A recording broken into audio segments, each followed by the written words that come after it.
सबसे पहला क्वेश्चन है अपना, करंट क्या होता है और कितने प्रकार का होता है। तो दोस्तों करंट क्या होता है। करंट की सबसे पहले परिभाषा देखेंगे। किसी भी करंट किसी भी कंडक्टर में इलेक्ट्रॉन के बहाव को करंट कहते हैं। यानी कि कोई भी कंडक्टर है, कोई भी चालक है, कंडक्टर को बोलते हैं चालक। यानी कि अपना कोई भी वायर होता है वो चालक होता है। तो किसी भी चालक में इलेक्ट्रॉन के बहाव को कंडक्टर कहते हैं। अब दूसरा इसका है कि कितने प्रकार का होता है। करंट दो प्रकार का होता है। पहला है एसी और इसके दूसरा है डीसी।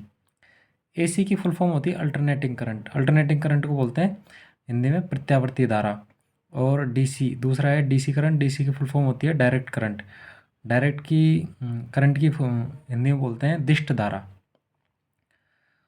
इसकी एसी की फुल फॉर्म, एसी की फ्रिक्वेंसी होती है आवृत्ति होती है इसकी 50 हर्ट्ज 50 हर्ट्ज। यानी कि कोई भी बल्ब है तो हमारे ऐसी करंट आती है, पहले प्लस में फिर माइनस में। ये इसका साइन वेव फॉर्म में चलती है।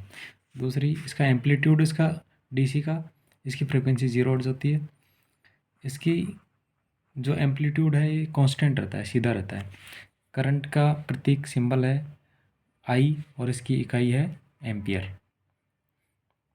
दूसरा क्वेश्चन है दोस्तों हमारा, वोल्टेज क्या होता है।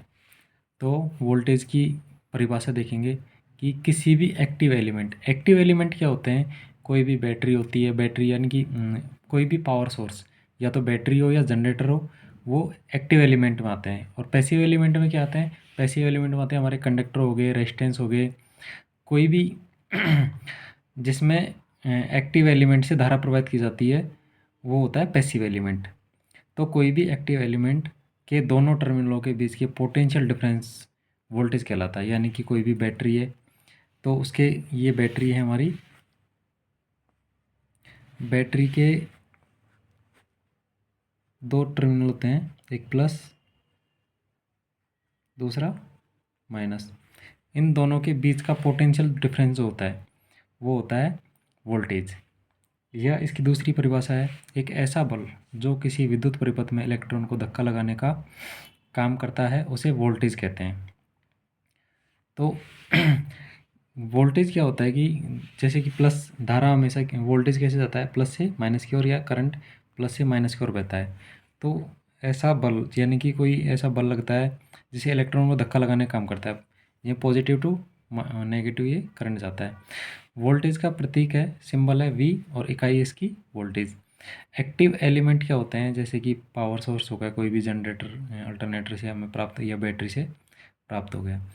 अब देखो कि वोल्टेज कितना होता है, की वैल्यू क्या होती है। सिंगल फेज की हो 230 वोल्टेज और 3 फेज की 440 वोल्टेज, ये होती है एसी की। और डीसी में हमें अलग अलग वोल्टेज प्राप्त होते हैं कि 12 वोल्ट, 6 वोल्ट, 24 वोल्ट, इस टाइप से हमें डीसी की वैल्यू प्राप्त होती है। क्वेश्चन नंबर 3 है हमारे पास, प्रतिरोध किसे कहते हैं। तो प्रतिरोध की परिभाषा समझो पहले। प्रतिरोध दो सिरों वाला विद्युत अवयव है। यानी कि प्रतिरोध क्या होता है कि कोई भी दो सिरों वाला, जैसे कोई भी कंडक्टर वायर हो गया, वो प्रतिरोध कहलाता है। जो विद्युत परिपथ में बहने वाली धारा का अवरोध करता है। यानी कि कोई भी विद्युत परिपथ है या कोई भी चालक तार है, उसमें बहने वाली धारा का अवरोध करता है, उसे प्रतिरोध कहते हैं। तो इसका प्रतिरोध का प्रतीक क्या हो गया, सिंबल आर, और यूनिट हो गई इसकी ओम। ओके, हिंदी में ओम बोलते हैं इसको, OHM। चौथा क्वेश्चन है हमारा, ओम का नियम क्या होता है। ओम के नियम की परिभाषा देखो। पहले तो ओम का नियम किसने दिया था, उस वैज्ञानिक का नाम है जॉर्ज साइमन ओम्स।